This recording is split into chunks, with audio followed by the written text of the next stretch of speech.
بچه‌ها خوش اومدید چنل خودتون.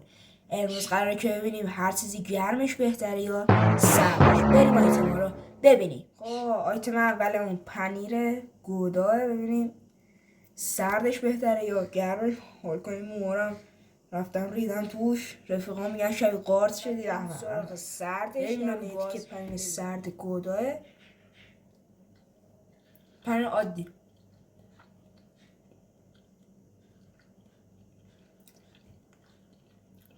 هیچ تفاوتی با پنیر عادی نداره.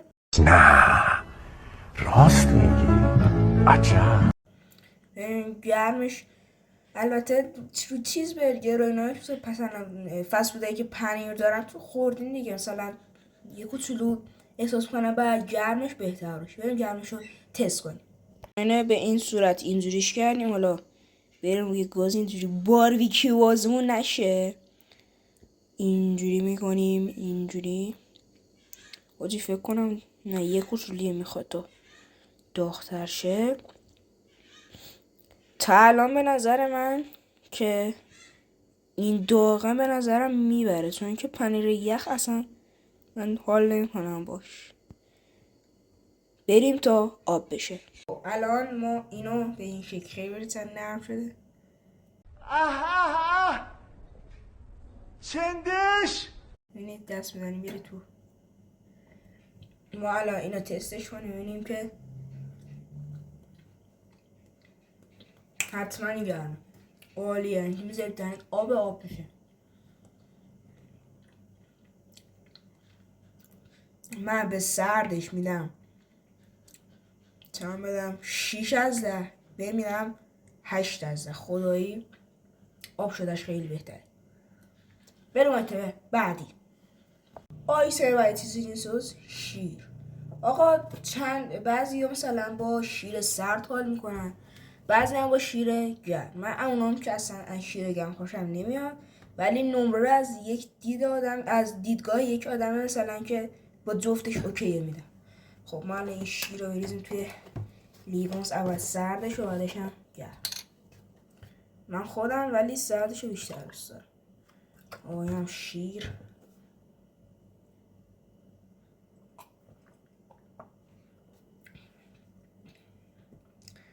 خوب بخوره. من با سرد خیلی بیشتر حال میکنم. اینو بشینم همون 8 از 10. بریم زیر گاز رو روشن کنیم ببینیم که داغ چه نمره میگیره.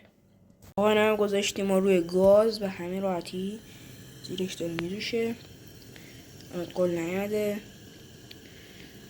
ولی نمیدونم، حالا وقتا از شیر گرم خوشم اومد، ولی من خودم به نظرم شیر سرد خیلی بهتره. قول اومد بهتون نشون میدم و اونا تستش کنم بهشون نمره میدم. اینم از شیر داغ. الان داغ خدایی. بریم تستش کنیم. نه حاجی اصلا میدونی چرا؟ چون که ایران کلا شیر خشکه. مشکل داری ما داریم زحمت میکشیم، تو نمیدونی چه بلای سر ما اومده. اعصاب من میریزه. فکر کن تو شیر خشک داغ داری میخوری، اصلا خیلی افتضاحی. نه سردش 8 از 10 ولی این 6 از 10. نخوری. من اینو دوست ندارم، ولی شیر گاو خدایی گرمش خیلی بهتره سردش. اینم سرد بود، قبلیه رو گرم بود، اینم سرد. بریم آیتم بعدی. آیتم بعدی چیزی نیست جز کدوم لیوانش نشون بدم یا جوهشو جفتش نشون بدم.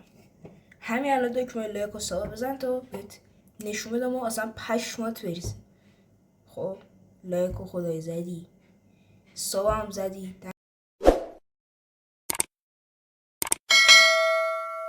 دمت کرد. خب این از چیزش روغن نیست و انرژیزه. خب انرژیزه رو هم خدایی دیگه معلومه دیگه سرد خدایی بهتره.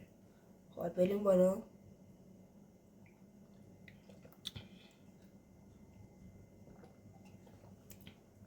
خدای سردش خیلی خوبه. به نظر من گرمش فکر نکنم خوب بشه. حالا بریم گرمش هم بزنیم. الان من اینو ریختم توش، زیر گازم روشنه. ببینیم که حالا انرژیزهای داغ خدای فکر نکنم خوشمزه بشه. حاجی رنگش قشنگ شبیه یه چیزی که نمیخوام بگم. آقا خدایی من شبیه قارچ شده. بعضی از رفیقان خدایی میگن شبیه قارچ شدی، نمیدونم آره. آقا گرم شد، من اینو نشونتون میدم. حالا اینجوریه کل قابلمه و انرژیزو و اینا. داغ که شد جوش اومد میریزم تو لیوان. این زاشته جوش میاد. اصلا چه کاریه، همین میریزیم تو لیوان دیگه. ادیتم و همین راحتی میریزیم اینجا. نریزم خودم حاجی. بوش خدای خیلی بهتر شد رنگش، ولی یه کوچولو این رنگی شده که خوشم نمیاد حاجی. شبیه احساس کنم رنگش سوخته یه کوچولو. آره بزنم بریم واسه تست انرژی داغ. تا حالا خدایی که دیدی انرژی داغ بخوره؟ که دیدی خدایی؟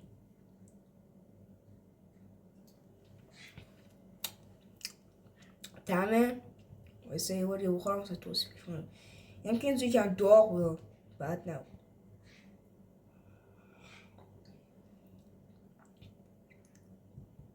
توجی انرژی داغ خدایی بد نشده. احساس کنم یه کوچولو آب لیمو ریختم تو انرژا و دارم میخورم، ولی بد نشده. به نظرم جفتشون 6 میگن. چیز خوبی نیست انرژا، نخورین اصلا. اینا واسه ویدیوه فقط و من اینو میزنم دور. خدایی چیز خوبی نیست، نخورین. تا یه ویدیو دیگه، خدا نگهدار.